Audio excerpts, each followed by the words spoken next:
TDP, Janasena, BJP కూటమి ఆంధ్రప్రదేశ్లో అధికారం చేపట్టి సరిగ్గా ఏడాది పూర్తయింది.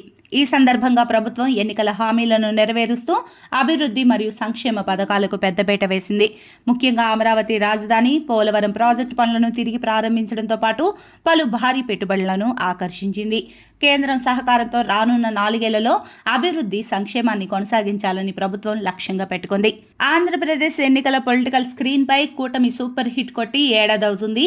ఏకంగా 161 సీట్ల బంపర్ మెజారిటీతో టీడీపీ, జనసేన, బీజేపీ కూటమి 2024 జూన్ 12న ప్రభుత్వాన్ని ఏర్పాటు చేసింది.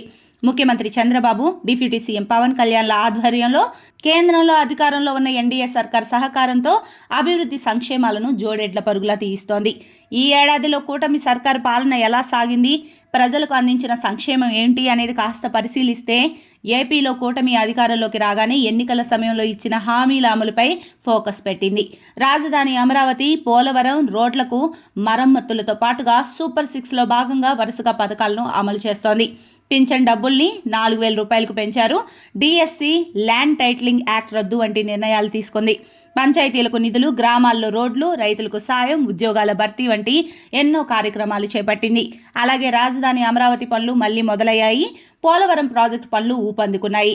కూటమి ప్రభుత్వం పంచాయతీల అభివృద్ధికి 990 కోట్ల రూపాయల నిధులిచ్చింది. ఏడాదిలోనే 4,000 కిలోమీటర్ల రోడ్డు వేసింది. కూటమి ప్రభుత్వం రాష్ట్రంలో 13,218 గ్రామ పంచాయతీల్లో ఒకే రోజు గ్రామ సభలు నిర్వహించి ప్రపంచ రికార్డు అందుకుంది. ఉపాధి హామీ పథకంలో భాగంగా 20,000కు పైగా గ్రామీణ పేదలకు మినీ గోకులాలు నిర్మించారు. పశువుల దాహార్తి తీర్చేందుకు గ్రామాల్లో 20,000 నీటి తొట్టెలను ఏర్పాటు చేశారు. ఎన్డీఏలో టీడీపీ ముఖ్యమైన భాగస్వామిగా ఉండటంతో కేంద్రం రాష్ట్రానికి సహాయం చేస్తోంది.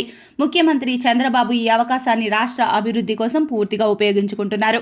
రాజధాని అమరావతికి 15,000 కోట్లు, పోలవరం ప్రాజెక్టుకు 12,500 కోట్లు, విశాఖ స్టీల్ ప్లాంట్కు 11,400 కోట్లు తీసుకొచ్చారు.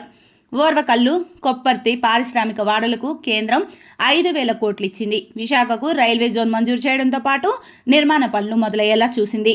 72,000 కోట్ల హైవే ప్రాజెక్టులు, 70,000 కోట్ల రైల్వే ప్రాజెక్టు పనులకు కేంద్రం అనుమతి ఇచ్చింది. 2,245 కోట్ల రూపాయలతో అమరావతికి 57 కిలోమీటర్ల రైల్వే లైన్ మంజూరు చేసింది. అనకాపల్లి జిల్లాలో 1.85 లక్షల కోట్లతో NTPC green energy project, Sri సిటీలో 5,000 కోట్ల రూపాయలతో ఎల్జీ ఎలక్ట్రానిక్స్ పరిశ్రమ, 65,000 కోట్లతో రిలయన్స్ కంప్రెస్డ్ బయో గ్యాస్ ప్లాంట్లు, అనకాపల్లిలో 1.35 లక్షల కోట్లతో ఆర్సెలార్ మిట్టల్ స్టీల్ ప్లాంట్, రామాయపట్నంలో 96,862 కోట్ల రూపాయలతో బీసీపీఎల్ రిఫైనరీ. రాష్ట్రంలో 175 నియోజకవర్గాల్లో ఎంఎస్ఎంఈ పార్కులు ఏర్పాటు దిశగా అడుగులు పడుతున్నాయి. ఇలా భారీగా పెట్టుబడులు వచ్చాయి. కాగా మిగిలిన పథకాల విషయానికి వస్తే దీపం 2 కింద 3 సిలిండర్లు ఉచితంగా ఇస్తోంది. మత్స్యకారుల ఉపాధిని దెబ్బతీసే 217 జీవో రద్దు చేసింది. మత్స్యకారుల సేవా పథకం ద్వారా 20,000 ఆర్థిక సహాయం అందించారు. రాష్ట్ర వ్యాప్తంగా 203 అన్న క్యాంటీన్లను ప్రారంభించారు. 21 ప్రధాన దేవాలయాల్లో నిత్య అన్నదాన పథకాన్ని తీసుకొచ్చారు. ఈ నెలలోనే అన్నదాత సుఖీభవ పథకాన్ని కూడా అమలు చేయనున్నారు. ఉచిత ఇసుక విధానాన్ని అమలులోకి తెచ్చారు.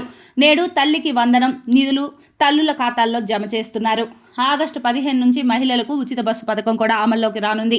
అంతేకాదు వాట్సాప్ గవర్నెన్స్ మనమిత్ర ద్వారా 350 రకాల సేవలు అందిస్తున్నారు. దేవాలయాల్లో నాయి బ్రాహ్మణుల వేతనాలను 25,000కు పెంచారు. చేనేతలకు జీఎస్టీ ఎత్తివేశారు. పవర్ లూమ్స్కు 500 యూనిట్లు, హ్యాండ్లూమ్స్కు 200 యూనిట్ల ఉచిత విద్యుత్ ఇస్తున్నారు. గీత కార్మికులకు 10% మద్యం షాపులు కేటాయించారు. స్వర్ణకారులకు ప్రత్యేక కార్పొరేషన్ ఏర్పాటు చేశారు. వీటితో పాటుగా టీచర్లకు మేలు చేసేలా 117 జీవో రద్దు చేయడంతో పాటు యాప్ల భారం తగ్గించారు. ఉద్యోగులకు ఏడాది కాలంలో 7,500 కోట్లు విడుదల చేశారు. అంగన్వాడీలో ఆశా వర్కర్లకు 1.5 లక్షల మేర లాభం చేకూరేలా గ్రాట్యుటీ అమలు చేశారు. పోలీసులకు 213 కోట్ల సరెండర్ లీవుల సొమ్ము విడుదల చేశారు. యువతకు ఉద్యోగాలు కల్పించాలనే లక్ష్యంతో రాష్ట్రంలో 5 చోట్ల రతన్ టాటా ఇన్నోవేషన్ హబ్లు ఏర్పాటు చేస్తున్నారు. విశాఖలో టీసీఎస్తో ఒప్పందం చేసుకుని స్థలం కేటాయించారు. అమరావతిలో క్వాంటమ్ వ్యాలీకి భూములు కేటాయించారు. ఇలా ఎన్నో పథకాలను అమలు చేస్తున్నారు. ఎలాగైనా 2029 నాటికి అమరావతి పోలవరం ప్రాజెక్టును ఓ కొలికి తీసుకురావాలని భావిస్తోంది కూటమి ప్రభుత్వం. కేంద్రం సహకారంతో వచ్చే 4 ఏళ్ల అభివృద్ధి సంక్షేమాన్ని కొనసాగిస్తామంటోంది కూటమి ప్రభుత్వం. ప్రధానంగా కూటమి ప్రభుత్వానికి నిధుల సమస్య వెంటాడుతూ ఉండగా కేంద్ర మేమందరం సహకారంతో ముందుకు సాగుతున్నామంటున్నారు. ఓవైపు సంక్షేమ పథకాలను అమలు చేస్తూ మరోవైపు అభివృద్ధిని కొనసాగించాలంటే అంత ఆషామాషి కాదు. వచ్చే 4 ఏళ్లు ఎన్నో సవాళ్లు ఎదురవడం ఖాయమని చెప్పాలి. మరి చంద్రబాబు తనకున్న అనుభవంతో, పవన్ కళ్యాణ్ సహకారంతో ఎంతవరకు ముందుకు ఈ బండిని అభివృద్ధి పదం వైపు తోల్తారో చూడాలి.